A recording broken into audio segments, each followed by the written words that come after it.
اس کے بعد ایک اور میثاق کا ذکر ہے. وَإِذْ أَخَذْنَا مِيثَاقَكُمْ، اور جب ہم نے تم سے پکا وعدہ لیا.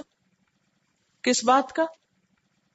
نمبر 1، لا تسفکون دماءکم، تم اپنے خون نہ بہانا.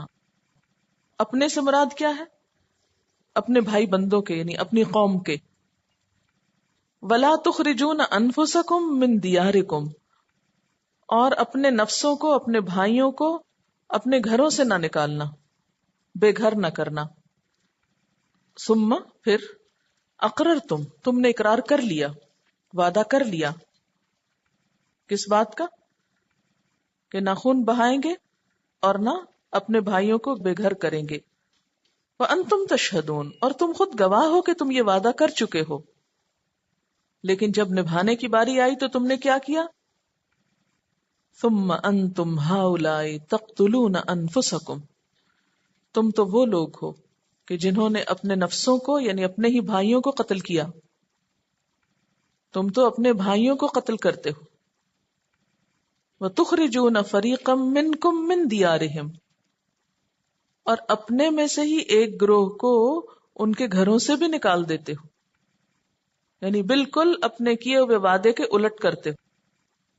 تَظَاهَرُونَ عَلَيْهِمْ بِالْإِثْمِ وَالْعُدْوَانِ، تم ان پر چڑھائی کرتے ہو گناہ اور زیادتی کے ساتھ، یعنی اپنے بھائیوں کی مدد کرنے کی بجائے ان کے خلاف دشمن کی مدد کرتے ہو. اور اس کام میں گناہ بھی ہے، زیادتی بھی ہے. گناہ کیسے ہے؟ یہ کہ اللہ کے حکم کی خلاف ورزی ہے.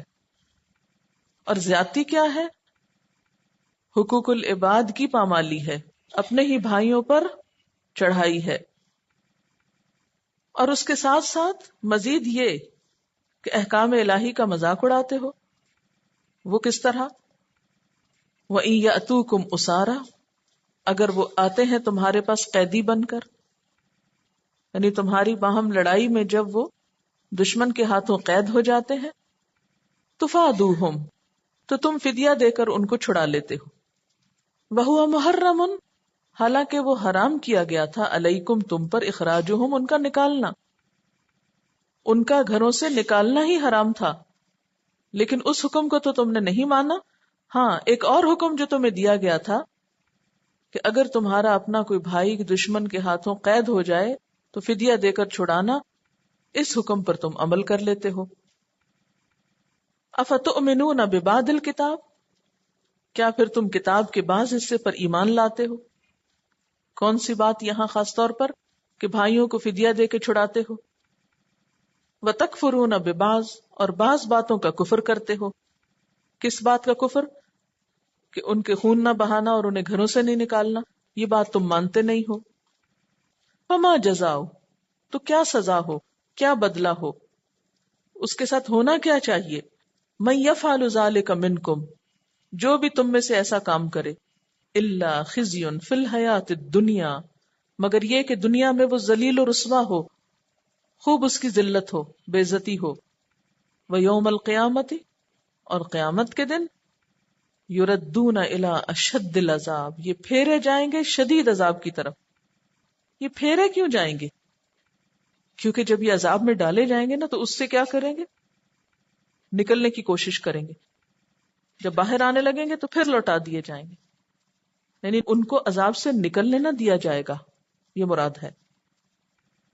وَمَا اللَّهُ بِغَافِلٍ عَمَّا تَعْمَلُونَ، اور اللہ اس بات سے غافل نہیں ہے جو اعمال تم کر رہے ہو. ان اعمال کے اور ان کاموں کے کرنے کی وجہ اصل میں کیا تھی؟ اس کی وجہ دنیا کی محبت تھی. اولئک الذین اشتروا الحیاۃ الدنیا بالآخرہ، یہ وہ لوگ ہیں جنہوں نے دنیا کی زندگی آخرت کے بدلے خرید لی، یعنی اپنی آخرت کو برباد کر کے، آخرت کا عذاب مول لے کر دنیا کمائی، دنیا کے چند فائدے اٹھائے. ایسے لوگوں کا انجام کیا ہوگا؟ فلا یخفف عنہم العذاب، ان سے تو عذاب ہلکا بھی نہ کیا جائے گا. ایک تو یہ کہ عذاب کی طرف لوٹا دیے جائیں گے، دھکیل دیے جائیں گے. دوسرے یہ کہ جس عذاب میں ہوں گے اس کی شدت میں کچھ بھی کمی نہیں آئے گی. دنیا میں تو یہ ہوتا ہے نا کہ مثلاً بہت شدید دھوپ تھی، بہت ہائی ٹیمپریچر تھا، پھر اس میں کمی ہو گئی، پھر ٹھنڈک آ گئی، سردی آ گئی، وہ پچھلی گرمی دور ہو گئی. لیکن وہاں جہنم کی آنچ میں، اس کی حرارت میں، اس کی گرمی میں کچھ کمی نہیں ہوگی. آپ نے دیکھا ہوگا کہ انسان ایک دم جب ہیٹ سے ایکسپوز ہوتا ہے یا گرمی میں جاتا ہے تو اس کو بہت شدید گرمی لگتی، لیکن تھوڑی دیر جب گرمی میں بیٹھے رہتے ہیں آپ تو کیا ہوتے ہیں، آپ عادی ہو جاتے ہیں اور اس کی شدت اور حدت آپ کو کم محسوس ہوتی.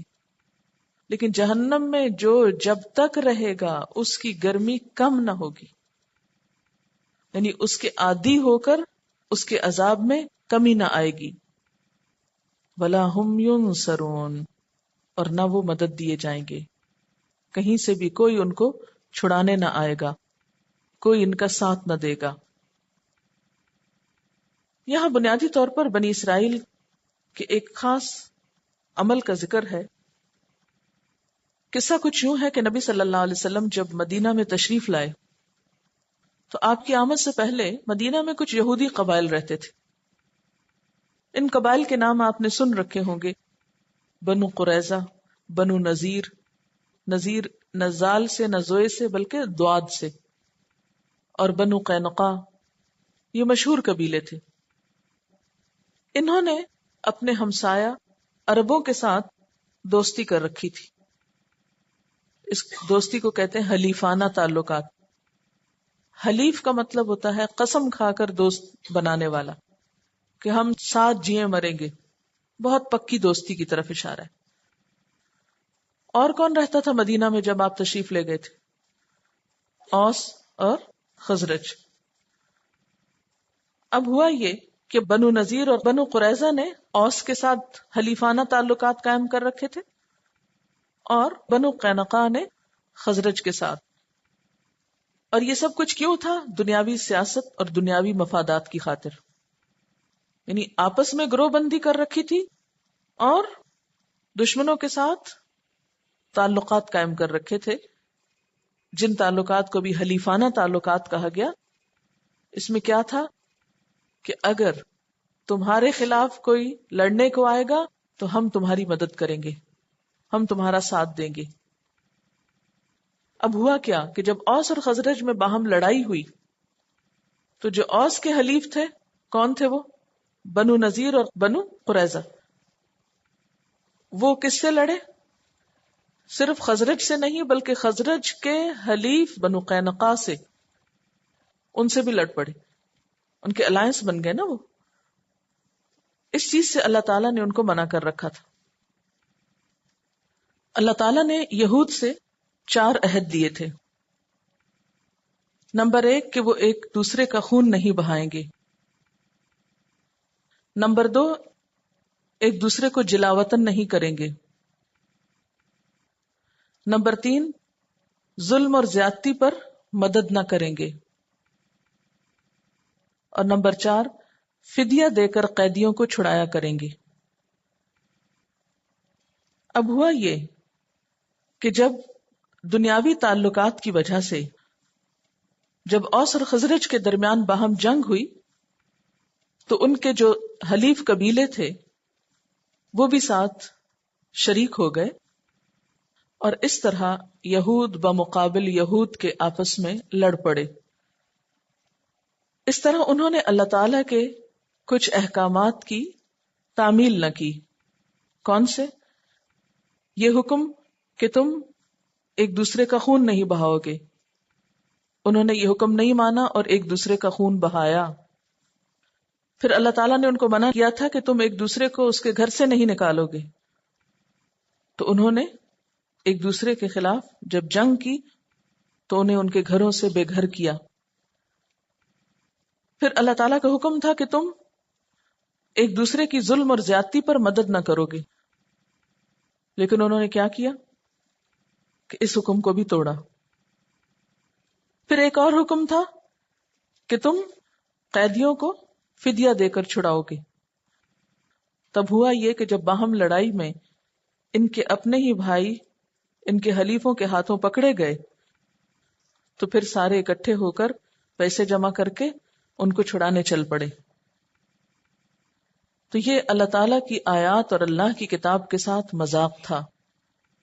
ایسا مذاق کرنے والوں کے لیے اللہ تعالیٰ نے کیا فرمایا؟ افتؤمنون ببعض الکتاب، کیا تم کتاب کے بعض حصے کو مانتے ہو؟ وتکفرون ببعض، اور بعض کا کفر کرتے ہو، بعض کا انکار کرتے ہو۔ فما جزاء من یفعل ذلک منکم، تو کیا بدلہ ہو، کیا جزا ہو، کیا سزا ہو اس شخص کی جو تم میں سے یہ حرکت کرے۔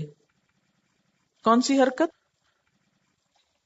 کہ کتاب کے کچھ حکم تو مان لے اور کچھ حکم چھوڑ دے۔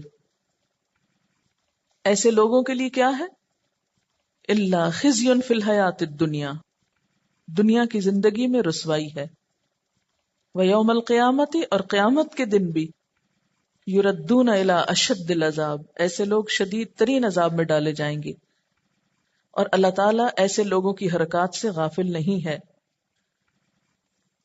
یہ سب کچھ دنیا کے فائدوں کے لیے تو تم کرتے ہو، لیکن بے وقوف ہے وہ شخص جو اپنی آخرت کا نقصان کر کے دنیا کا تھوڑا سا فائدہ لے۔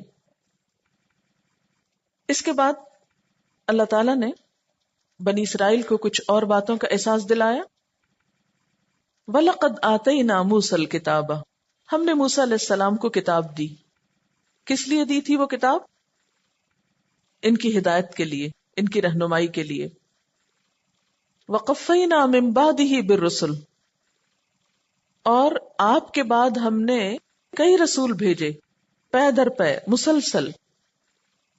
کون کون سے؟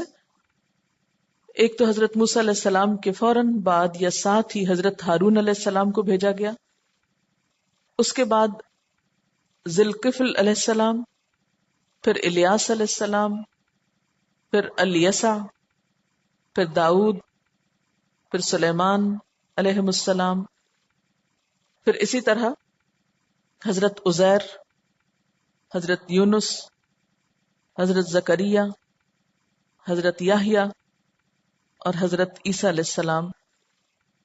یہ ترتیب کے اعتبار سے بنی اسرائیل میں آنے والے پیغمبر ہیں۔ ان کے علاوہ اور بھی بہت سے آئے تھے، لیکن قرآن پاک میں ان کا ذکر آتا ہے۔ وَقَفَّيْنَا مِن بَعْدِهِ، بعدہ سے مراد موسیٰ علیہ السلام کے بعد، بالرسل کئی رسول۔ وَآتَيْنَا عِیسَى ابْنَ مَرْیَمَ الْبَیِّنَاتِ، اور دی ہم نے عیسیٰ ابن مریم کو کھلی نشانیاں۔ چونکہ سب سے آخر میں حضرت عیسیٰ علیہ السلام آئے تھے تو خاص طور پر ان کا ذکر کیا گیا کہ ہم نے ان کو کھلی نشانیاں دی، روشن نشانیاں دی، معجزات عطا کیے۔ وَأَيَّدْنَاهُ بِرُوحِ الْقُدُسِ، اور ہم نے حضرت عیسیٰ علیہ السلام کی تائید کی یا مدد کی پاک روح کے ساتھ، یعنی حضرت جبریل علیہ السلام کے ساتھ ان کی مدد کی گئی۔ اور وہ مدد کیا تھی؟ کہ جب آپ پیدا ہوئے تو آپ کی پیدائش سے پہلے حضرت جبریل علیہ السلام کو اللہ تعالیٰ نے ان کی والدہ کے پاس بھیجا تھا، اور انہوں نے آپ پر پھونک ماری تھی، جس کے نتیجے میں ان کی ولادت ہوئی تھی۔ پھر جب یہ پیدا ہوئے تو بنی اسرائیل نے ان کی والدہ پر الزام لگایا کہ یہ بن باپ کے بچہ کیسے پیدا ہوا ہے، تو اس موقع پر حضرت جبریل علیہ السلام کی تائید سے حضرت عیسیٰ علیہ السلام پنگوڑے میں بول اٹھے۔ پھر اسی طرح آپ کی نبوت کے بعد بھی آپ کے ساتھ ساتھ رہے اور مختلف مواقع پر آپ کی مدد کی۔ اور پھر جب یہود نے یا بنی اسرائیل نے ان کو قتل کرنا چاہا تو اللہ تعالیٰ نے حضرت جبریل علیہ السلام کو حکم دیا کہ حضرت عیسیٰ علیہ السلام کو اٹھا لیں۔ تو ایدناہ سے مراد یہ تمام طرح کی تائید اور مدد ہے۔ یہ روح القدس کے ساتھ ہم نے آپ کی تائید کی۔ افکلما جاءکم رسول، کیا پھر جب کبھی تمہارے پاس کوئی رسول آیا، بما لا تہوی انفسکم، جو تمہارے نفسوں کو پسند نہ آیا، استکبرتم، تو تم نے تکبر کیا۔ تمہارے پاس جب کبھی کوئی رسول آیا جو تمہیں اچھا نہ لگا یا جس کی باتیں تمہیں پسند نہ آئیں تو تم نے تکبر کیا۔ تکبر کی تعریف کیا ہے؟ تکبر کی ڈیفینیشن کیا ہے؟ بطر الحق وغمط الناس بطر الحق کا مطلب ہوتا ہے حق کا انکار، حق کو نہ ماننا، اور غمت الناس لوگوں کو حقیر سمجھنا. تو استکبرتم نے تکبر کیا، یعنی حق کا انکار کیا اور پیغمبروں کی بات کو قبول نہ کیا، پیغمبروں کی بات کو چھوٹا سمجھا. لہذا ففریقا کذبتم، ایک فریق کو تم نے جھٹلا دیا. جھٹلا دیا سے مراد کیا ہے؟ نبی ہی نہیں مانا، ان کو نبی کا درجہ ہی نہیں دیا، ان کی باتوں کو بھی نہیں مانا. وفریقا، اور ایک گروہ کو تقتلون، تم قتل کرتے رہے ہو. کن کو قتل کیا؟ حضرت زکریا علیہ السلام کو، حضرت یحییٰ علیہ السلام کو، اور حضرت عیسیٰ علیہ السلام کو قتل کرنے کی کوشش کی. اور اس کے علاوہ دیگر پیغمبر بھی جن کا ذکر قرآن پاک میں نہیں آتا، کیونکہ فریق جو ہے وہ صرف 2 پیغمبروں کے لیے نہیں آتا، زیادہ کے لیے آتا ہے. وقالو، اور وہ کہنے لگے، یعنی جب پیغمبروں نے آ کر ان کو کوئی بات بتائی تو انہوں نے کیا کہا؟ آگے سے ان کا ریئیکشن کیا تھا؟ قلوبنا غلف، ہمارے دل غلافوں میں ہیں. کسی چیز کا کسی غلاف میں ہونے کا مطلب کیا ہے؟ کہ وہ محفوظ ہے، بند ہے اندر. ہمارے دل محفوظ ہیں، اندر بند ہیں، ان پر تمہاری باتوں کا کوئی اثر نہ ہوگا، ہم تمہاری بات نہ سنیں گے. جیسے قرآن پاک کی ایک اور آیت میں آتا ہے وَقَالُوا قُلُوبُنَا فِي أَكِنَّةٍ مِّمَّا تَدْعُونَا إِلَيْهِ، وہ کہنے لگے کہ ہمارے دل پردے میں ہیں اس چیز کی طرف سے جس کی طرف تم ہمیں بلاتے، یعنی ہمیں تمہاری بات سمجھ میں نہیں آتی. تو قلوبنا غلف میں ایک معنی تو یہ ہو سکتا ہے کہ ہم بہت علم والے ہیں، ہمارے پاس بہت معلومات ہیں، ہمیں مزید معلومات کی ضرورت نہیں. دوسرا یہ کہ ہمارے دل لپٹے ہوئے ہیں، ان تک کوئی بات جا ہی نہیں سکتی. اور یہ فخریہ کہتے تھے. بل لعنہم اللہ بکفرہم، ایسا نہیں کہ تمہارے پاس علم بہت ہے تو تمہیں مزید بات نہیں چاہیے، بات یہ ہے کہ تمہارے کفر کی وجہ سے اللہ نے تم پر لعنت کر رکھی. اور لعنت کیا ہوتا ہے؟ اللہ تعالیٰ کی رحمت سے محروم ہونا. جس شخص کے ساتھ اللہ تعالیٰ بھلائی کا ارادہ کرتے ہیں اس کو دین کی سمجھ دیتے ہیں، اور جس شخص پر اللہ تعالیٰ کی رحمت نہیں ہوتی اس کو دین کی نہ پھر سمجھ آتی ہے اور نہ ہی دین پر وہ عمل کرتا ہے. گویا دین سے دور ہونا دراصل کیا ہے؟ اللہ کی رحمت سے دور ہونا. فَقَلِيلًا مَا يُؤْمِنُونَ، اس پھٹکار اور لعنت کی وجہ سے نتیجہ کیا نکلا؟ کتنے کم تھے جو ایمان لائے، یا کتنا تھوڑا وہ مانے. یعنی کم ہی وہ ایمان لاتے ہیں یا تھوڑے ہی ہیں ان میں سے جو ماننے والے. وَلَمَّا جَاءَهُمْ كِتَابٌ مِّنْ عِندِ اللَّهِ، اور جب ان کے پاس اللہ کی طرف سے ایک کتاب آئی. یہ کتاب کون سی ہے؟ قرآن پاک. اور یہ کتاب کیسی تھی؟ مصدق لما معہم، ایسا نہیں تھا کہ یہ کتاب ان کی مخالفت کے لیے آئی تھی یا ان کو جھوٹا قرار دینے کے لیے آئی تھی. یہ کتاب تو ان باتوں کی تصدیق کرنے کے لیے آئی تھی جو پہلے سے ان کے پاس موجود تھی. یعنی ان کی کتابوں اور ان کی تعلیمات کی تائید میں آئی تھی. لیکن انہوں نے کیا کیا؟ اس کتاب کا بھی انکار کر دیا، اس کتاب کو بھی نہیں مانا. وَكَانُوا مِن قَبْلُ يَسْتَفْتِحُونَ عَلَى الَّذِينَ كَفَرُوا، حالانکہ یہ وہی لوگ ہیں جو اس کتاب کے آنے سے پہلے، کتاب والے کے آنے سے پہلے کافروں کے خلاف اللہ تعالی سے مدد مانگتے تھے. کیسے؟ یستفتحون کے بارے میں کہ جب کبھی ان کا مقابلہ غیر یہود کے ساتھ ہوتا تو اس وقت یہ دعا کیا کرتے تھے کہ یا اللہ وہ آخری نبی جس کے آنے کا تو نے ہم سے وعدہ کر رکھا ہے اس کو تو ہمارے پاس بھیج تاکہ ہم اس کے ساتھ شریک ہو کر اس کی مدد کر کے ہم کافروں پہ غالب آ سکیں، یا اس کے وجود کی برکت سے ہمیں کافروں پر غلبہ نصیب ہو سکے. اس لیے وہ بڑے بے قراری سے دعائیں مانگتے تھے کہ یا اللہ وہ رسول جلد آ جائے. اب ہوا کیا؟ فلما جاءہم، پھر وہ رسول جب آ گیا ان کے پاس، ما عرفو، جس کو انہوں نے پہچان بھی لیا تھا، کفروا بھی، تو انہوں نے اس کا انکار کر دیا. یعنی نبی صلی اللہ علیہ وسلم جب تشریف لے آئے تو ایسا نہیں تھا کہ یہود ان کو پہچانتے نہیں تھے، پہچان گئے، لیکن کفروا بھی، آپ کا انکار کر دیا، کفر کر دیا. تو کفر کس کو کہتے ہیں؟ انکار کرنا، یعنی جاننے کے بعد، پہچاننے کے بعد، سمجھ آنے کے بعد پھر بات کو جھٹلا دینا. تو پیغمبر علیہ السلام کو پہچاننے کے بعد انہوں نے ان کا انکار کر دیا. اب نتیجہ کیا تھا؟ فلعنت اللہ، لعنت ہے اللہ کی، اللہ کی رحمت سے محرومی ہے. کس کے لیے؟ علی الکافرین، کافروں پر یا کافروں کے لیے، ایسا انکار کرنے والوں کے لیے. اس انکار کو اللہ تعالی نے کیا فرمایا؟ بئس ما اشتروا بہ انفسہم، کتنی بری ہے وہ چیز جس کے بدلے انہوں نے اپنی جانوں کو بیچ ڈالا. کون سی چیز؟ یعنی دنیا. ان یکفروا، کہ انہوں نے کفر کیا، بما انزل اللہ، اس چیز کے ساتھ جو اللہ نے اتاری تھی. کس چیز کی طرف اشارہ ہے یہاں؟ قرآن پاک. وجہ کیا ہے؟ بغین، ضد، بغاوت، سرکشی، حسد.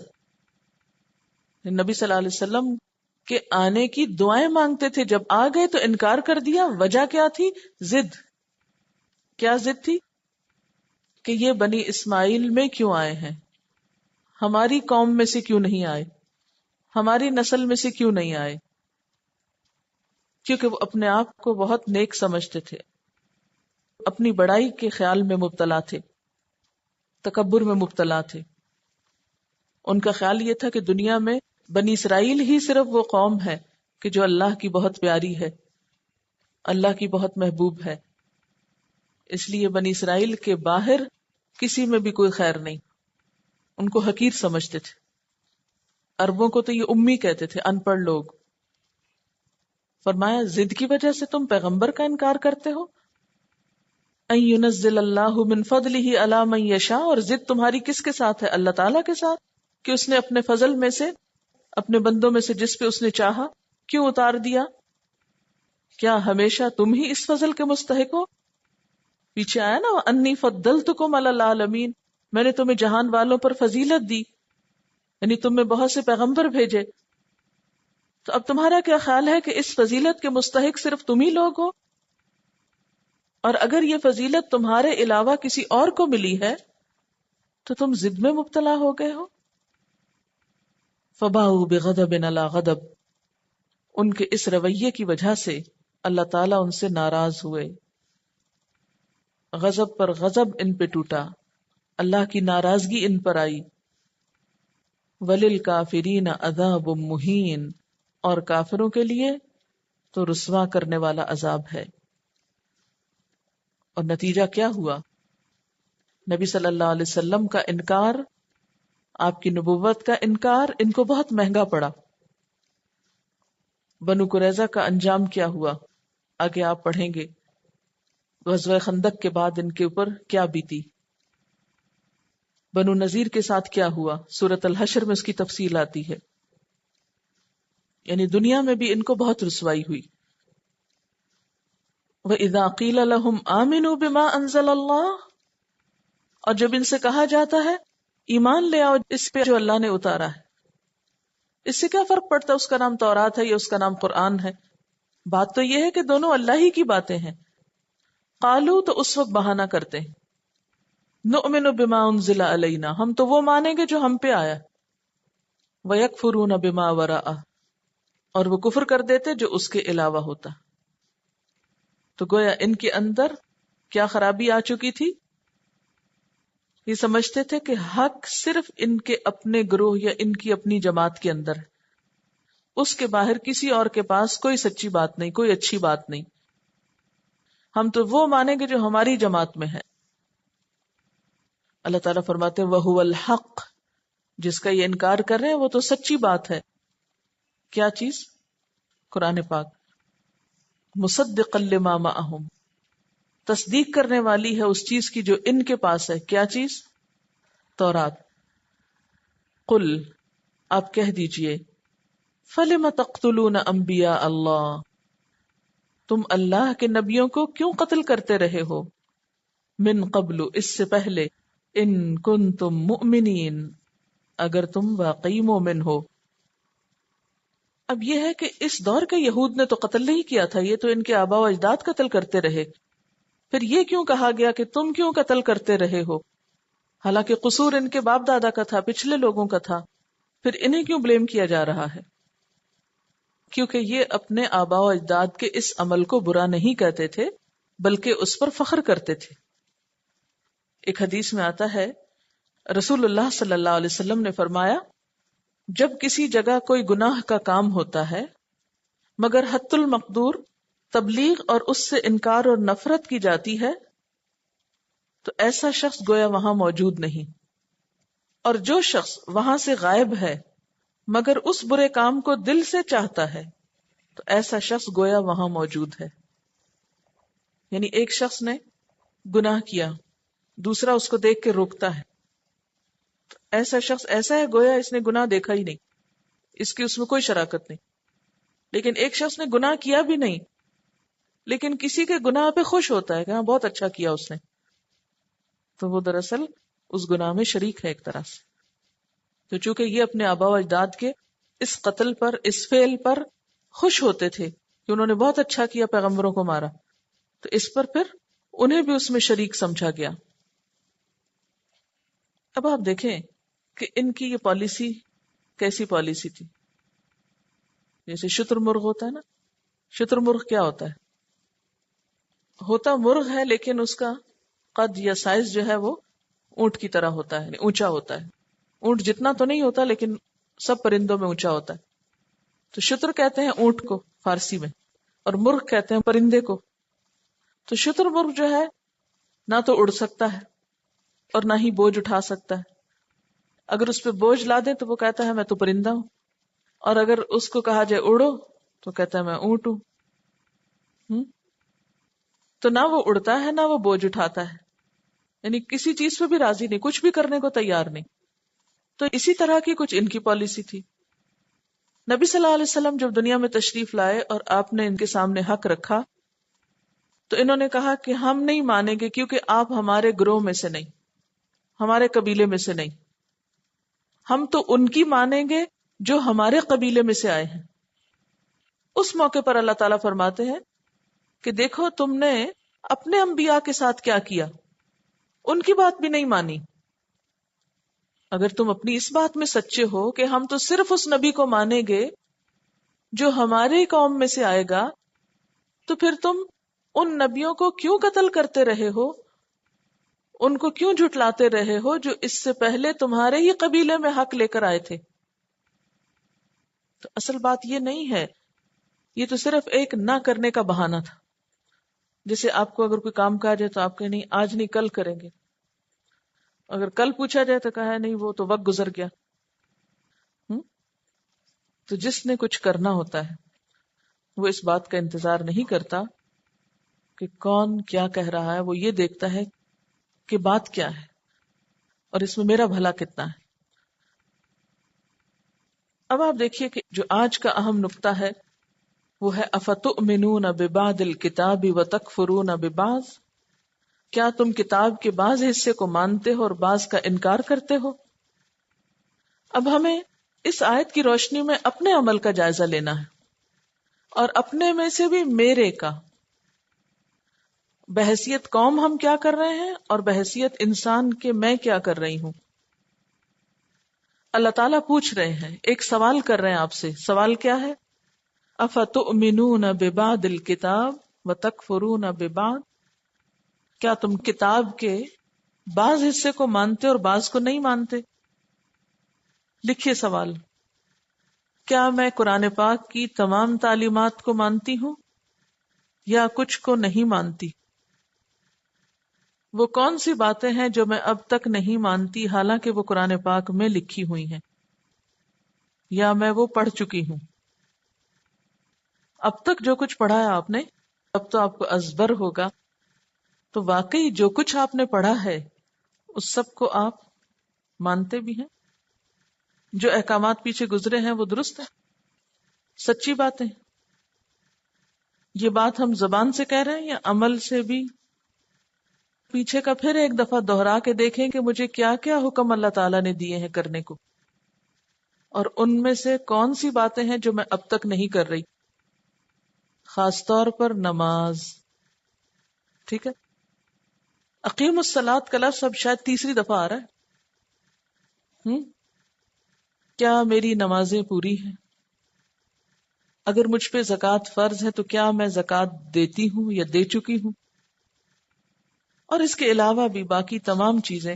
آپ ایسا کیجئے، ایک فہرست بنائیے ان سارے احکامات کی، عمل کی باتوں کی جو پچھلے آدھے سے پارے میں گزر چکی، کہ کن کن چیزوں کا اللہ تعالیٰ نے مجھ کو حکم دیا ہے. اور اس میں ساتھ ہی والدین کے ساتھ احسان اور رشتہ داروں اور یتیموں اور مسکینوں کے ساتھ احسان بھی شامل کر لیجئے کہ ان سب کے ساتھ میرا کیا رویہ ہے. ٹھیک ہے، تو قرآن پاک جو ہے یہ محض علم میں اضافے کی کتاب نہیں ہے، بلکہ یہ ایک آئینہ ہے ہمارے لیے. قرآن پاک کیا ہے؟ ایک آئینہ ہے جس میں ہم اپنے چہرے کے داغ دھبے دیکھ سکتے ہیں. کہاں کہاں ابھی فنیشنگ نہیں ہوئی، کون کون سا داغ رہ گیا ہے، کہاں کہاں کچھ کیل نکلے ہوئے ہیں، کون کون سی پورز بند ہیں، کہاں صفائی نہیں ہوئی، کہاں سے میں خوبصورت نہیں لگ رہی. آئینہ تو بہت غور سے دیکھتے ہوں گے. ایک ایک ایکسٹرا بال چہرے سے نکال لیتے ہیں. بال سب سے باریک چیز ہوتی ہے نا عام طور پر. ایک ایک بال نکال لیتے ہیں چہرے سے کہ نہیں، کیوں نہیں رہنے دیتے؟ ایک تو رہنے دیا کیجئے، اس کو لمبا ہونے دے. نہیں، کیوں؟ خوبصورتی متاثر ہوگی. خوبصورتی متاثر ہوگی تو کیا ہوگا؟ ہم دوسروں کی نگاہ میں گر جائیں گے. تو جب ہم اللہ تعالی کی بات نہیں مانتے تو کیا کوئی خوبصورتی متاثر نہیں ہوتی؟ کہ ہوتی؟ پھر کس کی نگاہوں میں گر سکتے ہیں؟ اللہ تعالیٰ کی. کیا فرق پڑتا ہے؟ کوئی فرق پڑتا ہے؟ کوئی فرق نہیں پڑتا. اسی لیے اللہ تعالیٰ کیا فرماتے ہیں؟ فما جزاء من يفعل ذلك منكم الا خزي في الحیات الدنیا. جو اللہ کی باتوں سے انکار کرے، جس قوم کے پاس اللہ کی بات آئے پھر وہ نہیں مانے، یا مرضی کی مانے مرضی کی چھوڑ دے، پھر ان کو دنیا میں ذلت ملتی ہے. آج امت مسلمہ کا حال ایسا کیوں ہے؟ اسی لیے ہے نا کہ ہم اپنی مرضی کی باتیں لیتے ہیں اس کتاب سے، خود نہیں بدلتے، قرآن کو بدل دیتے ہیں. ہم چاہتے ہیں کتاب بدل جائے، ہمیں نہ بدلنا پڑے، ہم جو کر رہے ہیں وہی کرتے رہیں. ایسا رویہ دنیا کے علاوہ آخرت کے لیے بھی نقصان دہ ہے. اور وہ کیا ہے؟ وَيَوْمَ الْقِيَامَةِ يُرَدُّونَ إِلَىٰ أَشَدِّ الْعَذَابِ. اور یردون کا ایک معنی یہ بھی ہو سکتا ہے کہ دنیا کی رسوائی سے نکلنے کے بعد عذاب کی طرف پھیر دیے جائیں گے. جیسے کہتے ہیں نا آسمان سے گرا کھجور میں اٹکا، تو وہ ایک مصیبت سے نکلنے کے بعد دوسری میں جا پڑیں گے. پھر یہ ہے کہ اللہ تعالیٰ نے یہاں ان کے حق کے انکار کی کچھ بات کی ہے کہ انہوں نے نبی صلی اللہ علیہ وسلم کو پہچاننے کے بعد آپ کا انکار کیا، اور اس انکار کی وجہ بغی بتائی گئی، بے غین. یہ کچھ اور صفات بھی ہوتی ہیں جو انسان کے حق کے قبولیت کے راستے میں رکاوٹ ہوتی ہیں. اور وہ کیا ہوتی ہیں؟ ایک ہوتی ہے عجب، عین جیم بے، عجب. دوسری ہے تکبر. تیسری ہے غضب. پھر ہے ریا. پھر ہے حسد. پھر مال کی محبت. پھر مرتبے کی محبت. اچھا، عجب کیا ہوتا ہے؟ خود پسندی، اپنے بارے میں ایک ایسا احساس کہ میں بہت اچھا ہوں. اور اس کے نتیجے میں کیا؟ خود پسندی کے نتیجے میں کیا؟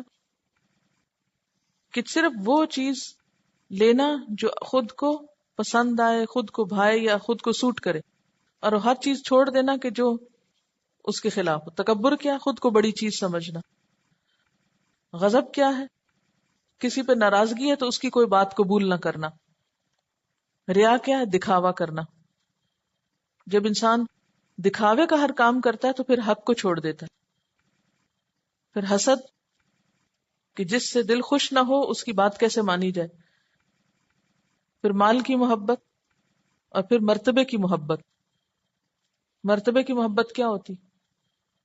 اسٹیٹس کانشیس ہونا۔ تو یہ کچھ اسباب ہیں یا وجوہات ہیں جو انسان کو حق کی قبولیت میں رکاوٹ ڈالتے ہیں۔ اب سیلف انالیسس کیجئے کہ جب کوئی بات میں نہیں مانتی تو اس کی بنیادی وجہ کیا ہے، ان میں سے کون سی ریزن ہے؟ ٹھیک۔